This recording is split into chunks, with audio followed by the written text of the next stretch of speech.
Welcome to Healthy Skeptics, where we take a no BS approach to holistic health. We're a mother-daughter duo who believe in redefining health by going beyond rigid protocols, detox fads, and restricted diets. Here, we dig deep into root causes, challenging traditional and holistic medicine, and talk about what really works in today's world to help you feel your best. Join us as we sift through the noise, tackle myths, and offer real insights into holistic health with a healthy dose of skepticism. Hi! Hi! Hello. Okay, well, welcome to the Healthy Skeptics podcast. This is our first ever episode. Yay. Thanks so much for being here. Quick introduction. I'm Kate. And I'm Dr. Michele. My mother. My lovely mother. Mom-daughter duo. You'll get that as we go along, so it's okay. We'll talk over each other, interrupt each other. Make fun of each other. Yeah, it's all good. All the things. Okay, so just to dive right in, the first thing we really wanted to talk about, because in our space, in the functional medicine world and in the health and wellness world in general, there is a huge catchphrase that I think has been around for a decade or more, but it's balancing hormones. We're going to balance your hormones. I've probably even said it, which makes me feel icky. But just because it's such like a common thing to say. Well, there's billboards where we live that say, come to our hormone center, balance your hormones. Yeah. And so it's this very common catchphrase that's played out time and time again. And I hate it, but also, which is funny that I probably use it, but also I think what we want to do today is give you guys some information on how to have a more intelligent conversation with a practitioner that you want to work with, because there could be something hormonally that is not working well for you. You're experiencing something hormonally that's creating symptoms in the body and you want them fixed, of course.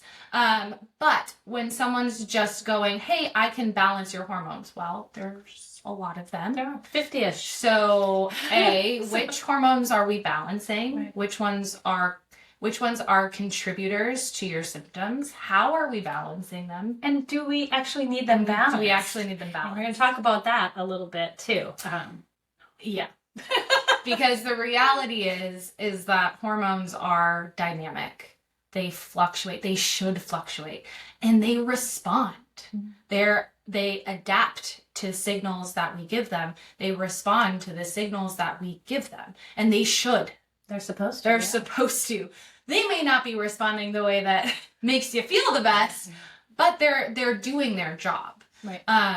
So it's really important to understand that. So we want to talk about the main hormones that are talked about today, give you information about how they're actually supposed to work so that you can move forward and have better conversations so you can actually get the help that you need, right, the support that you need. Right. So we just so often see the biggest reason why people use this term, this balancing hormone. It really does create a sense of like, oh, I get to like harmony and control and this feels good, which is great marketing. The balance is really going to help you out. Going to make everything work.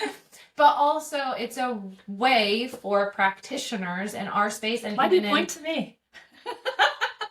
Practitioners in our space and in the conventional world, traditional world, to chase lab numbers. Yeah, it's a big problem. And it's always been that way. It's always been that way. We do a lab test and we go, oh, look, your number is this. So in conventional, here's a medication. And then come back in 3 months and then let's test and see if that number changed. And in conventional, it's, oh, we have a supplement for you. Let's do this. You mean functional? Functional. What did I say? Said conventional twice. Sorry. And in functional. Feels conventional. It does sometimes. Yeah. But in conventional, we have a supplement for you we can, and then come back in 3 months and we'll do another lab test and we'll see if the number has moved. And quite honestly, a lot of times the number moves.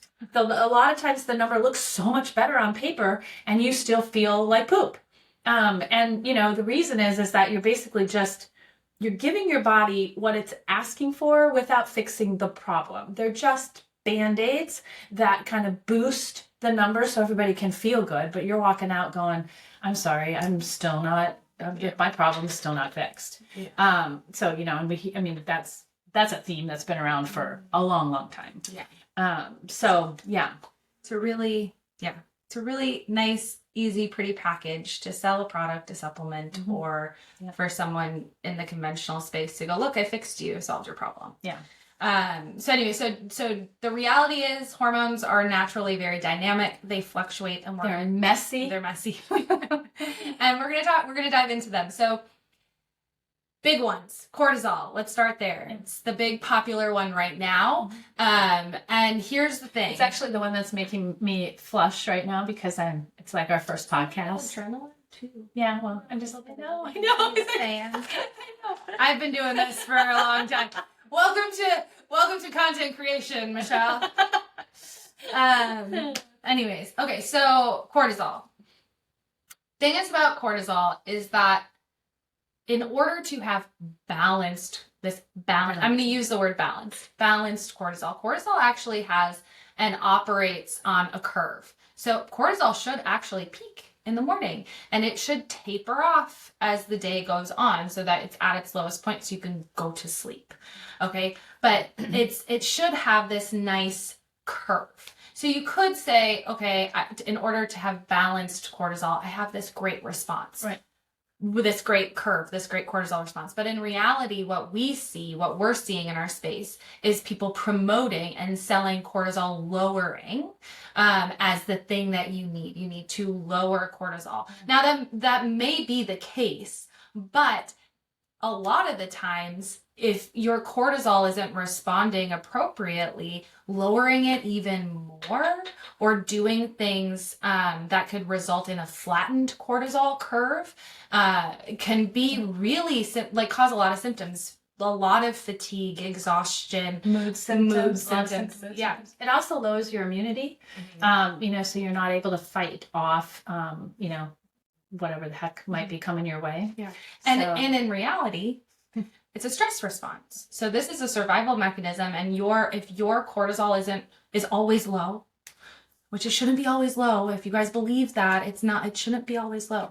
We should have a fluctuating proper stress response, and that's a survival mechanism. So cortisol should rise in a stress situation and then come back down.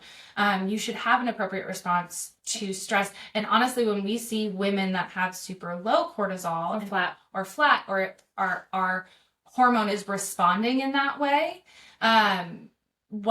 we're seeing irritability off the charts because they no longer have the resources to respond appropriately to stress. Right. So it's really important that if we're going to talk about real balance of cortisol, we're actually talking about supporting a nice, healthy cortisol curve, a healthy cortisol response, a good response to stress and stressful situations, and that it's not just always about lowering. And in order to support that curve, there's many things that you can be doing, but what we're seeing is a push in the supplement and product space of, hey, I have high cortisol, take this happy juice, or take this supplement, is going to lower cortisol. And a lot of adaptogen use, throwing adaptogens like ashwagandhas. Which have their place. They do have their place. We're not saying that these things are bad. Don't get us wrong. Well, but there's a lot of marketing around trying to lower your stress and or cortisol. Yeah. So real balance actually means that cortisol fluctuates appropriately to stress and to recovery. Yeah, so you're not stuck. So cortisol is that flight or fight, right? It's the beginning of your flight or fight cascade, so to speak. So you're so if you're in a situation where you need to run, you need that cortisol to bounce up and needs to send signals throughout your body to tell it to do the thing to run. Okay. But what happens is we're running all the time and we're stuck here and it never comes back down. Or we're stuck. Yeah. And we're stuck here. Yeah. Where we don't have it. And again, these are the hormones are just responding to the signals that we're giving them. Yep. So in order to support appropriate cortisol response, we have to actually look to support the appropriate cortisol response, which is a good high cortisol in the morning and a low cortisol at night, which there are tools to do that. But yeah, so that's cortisol. That's We don't cortisol. always want it low. Don't always want to be lowering it. Yeah. That's not balance. A flatlined cortisol is not balanced. But yeah, so the second one. I was going to say, so we can talk about another one that needs a lot of flexibility and a lot of ability to respond, and that's insulin. Insulin is another one where we chase a number, quite frankly, all the time. There's the A1C number that you talk People about. are afraid of insulin. Your fasting insulin numbers. People are very afraid. In fact, to the point where you're wearing devices that are tracking a normal, natural response to eating food. Your insulin should rise after you put food in your mouth. That's its job, is to respond to food intake, especially carbohydrates. Right. But the goal is actually insulin helps move that glucose, that energy into the cell for you guys to be able to use it for all the things that your body needs energy for, which is everything. Absolutely everything. So the goal is not, again, to keep insulin balanced or low all the time. It's actually about maintaining insulin sensitivity so that the cells respond appropriately, so that you're utilizing those carbohydrates for energy appropriately. So now imagine you had no fluctuation in insulin. That's what we call insulin resistance. That's a problem. Yeah, that is. And you'll have a lot of uncomfortable symptoms because of that. We don't want, again, low insulin all the time, flatlined insulin. So it's again, when we're talking about balance and you want to improve your insulin response, that's a great goal. And you may have symptoms because your insulin is responding a certain way, like staying high all the time, or staying low all the time. But it's important that, again, we support the right thing here, and that's really what we're trying to get. That's really what we're trying to get at. So then moving on, the most common that we typically want balanced when we're looking for hormonal support is estrogen and progesterone. So there are and I was gonna say and testosterone. But sex hormones. That's what women talk about all the time, and I think that is the when someone says, "I want to balance my hormones," that's what they think. That's what they think they want. Yeah, exactly. They want their sex hormones balanced, but again, sex hormones shift. They're very dynamic. They shift not only through our monthly cycle; they shift in phases of our life: pregnancy, postpartum, perimenopause, menopause, puberty. These are probably some of the most dynamic hormones and fluctuating hormones that we have. So again, we definitely do not want static levels of estrogen and progesterone. This is partially why the synthetic hormone game, and this is there's many reasons why the synthetic hormone game isn't awesome. Again, another podcast we can do in the future. Right. But one of the reasons is it's creating constant hormone levels where there should be fluctuation. Right. And that's a real problem. That can really lead to more uncomfortable symptoms, more chaos in the body. And we see that with all three of those. We see that with estrogen, with progesterone, and with testosterone. For example, testosterone and acne, for example. We see that with people getting supplementation for that. We see people getting progesterone and taking it on a daily basis when it really should only be high for a short period of time in your cycle. We see people taking estrogen on a daily basis, which estrogen should also have a curve to it as you go through your cycle. And this cycle is always, this isn't, oh, I've reached menopause, I'm beyond that, I don't have that anymore. No. You still do. It's just manufactured in different ways, and we make it differently. And honestly, it's like that's one of the problems, is that we go in, and even functional medicine and traditional aims to either increase or decrease estrogen and progesterone with medications and or supplementation. Right. And it's like we're ignoring the shifts completely. And like menopause, estrogen should be lower than it was. Like, this is a normal shift that should take place. So now we're going synthetically, putting more estrogen into a body that may not need the levels that we're giving it, and we're creating a lot of stress on the body, a lot of stress on our detoxification system. It is really important to remember, and I'll probably say this again, just because your hormones aren't responding the way that you want them to does not mean your body's broken. Yep. Your hormones, again, the appropriate way for them to respond isn't necessarily the most comforting to you. And typically what we see is that people get very like, oh, something's broken, something's wrong with me because my hormone levels are this or that. And actually your body's responding appropriately. Your body's actually doing the job that it's supposed to do. You're feeding it information and it's responding appropriately. Yeah, go ahead. No, I was just going to say an example of that is, since we're in the sex hormone box here, an example of that is we see a lot of women come in and they're taking daily progesterone. And so trying to get that number up. Like, I want that number to be up. And it's like, well, it's down for a reason.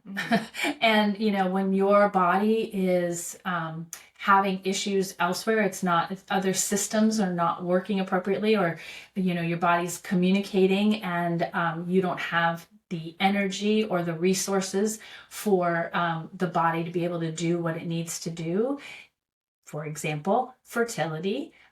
You know, your body goes, no, we don't have any, I barely have energy to get you up in the morning. We're not making babies. So we're going to take those sex hormones and we're just going to put them aside.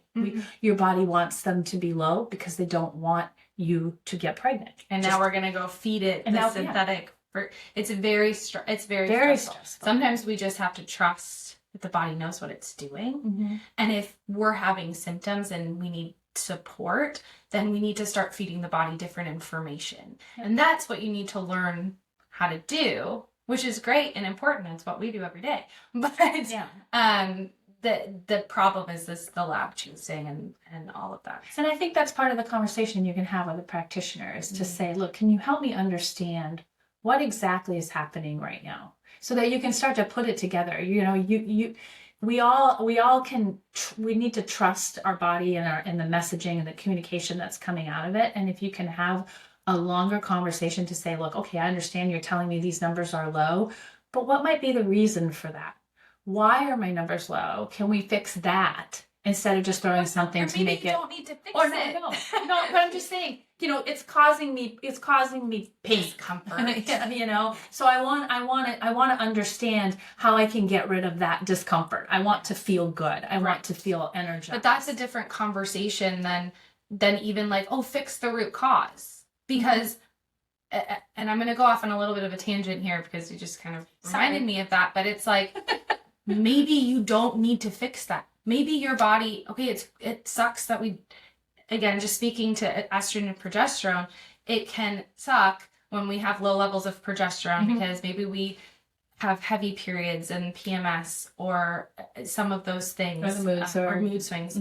I get it. That's uncomfortable. But when you start to ask why, and like you said, if body's shutting that down for a reason and you understand that reason, maybe you don't need to fix it. Maybe you don't need to fix your body. Maybe there's nothing broken about that. And what we're really doing is going, okay, I want my body to feel like it can create that. So what do I need to do in order to support?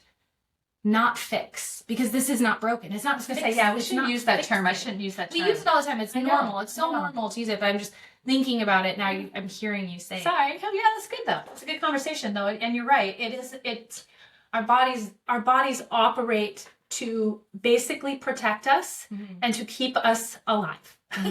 So when it's giving us when it's communicating things that are uncomfortable for us, we need to stop and listen to what's happening so that we can give it the support it's asking for. And that's a tough.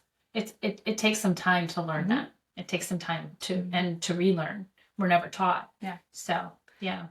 Okay. All right, so we move on. We went off on a tangent. Okay. Jumping into thyroid hormones. So thyroid hormones, they're responding to metabolic processes in the body. And stress. Thyroid hormones are like, stress is the big reason why these guys either go hypo, slow down, or go hyper and speed up. Stress is the message that is telling them how to fluctuate. Again, we don't want to stabilize these hormones. It's about finding out, again, what is the stressor? What are these stressors that's telling your thyroid hormone to either go nuts or slow down? And those stressors, there's so many stressors because they could be external stressors or internal stressors. We can have a lot of external stress in our life, finances, relationships, work. We can also have internal stress as well. Food, blood sugar, toxicity, exposure to different things. A gut that has a lot of inflammation. There can be internal inflammation going on, so on and so forth. Systemic inflammation. So it's about finding out, again, what are the stressors that are communicating those things to the thyroid. It's not about flatlining anything. Right. Those especially, they're always in flux daily. Yes. And they should be. Yeah. Because metabolically, we want a very flexible metabolism that is responding again to the information that it's being given. Full stop. You could keep going on that. Yeah. I am going to throw in though one of my pet peeves on thyroid is that in conventional we test for usually one just one thing, and that's TSH. TSH is not a hormone. It's actually a brain communication that is part of the feedback system that talks to your thyroid hormones. And we test that as a way to say, oh, well, what's it really communicating?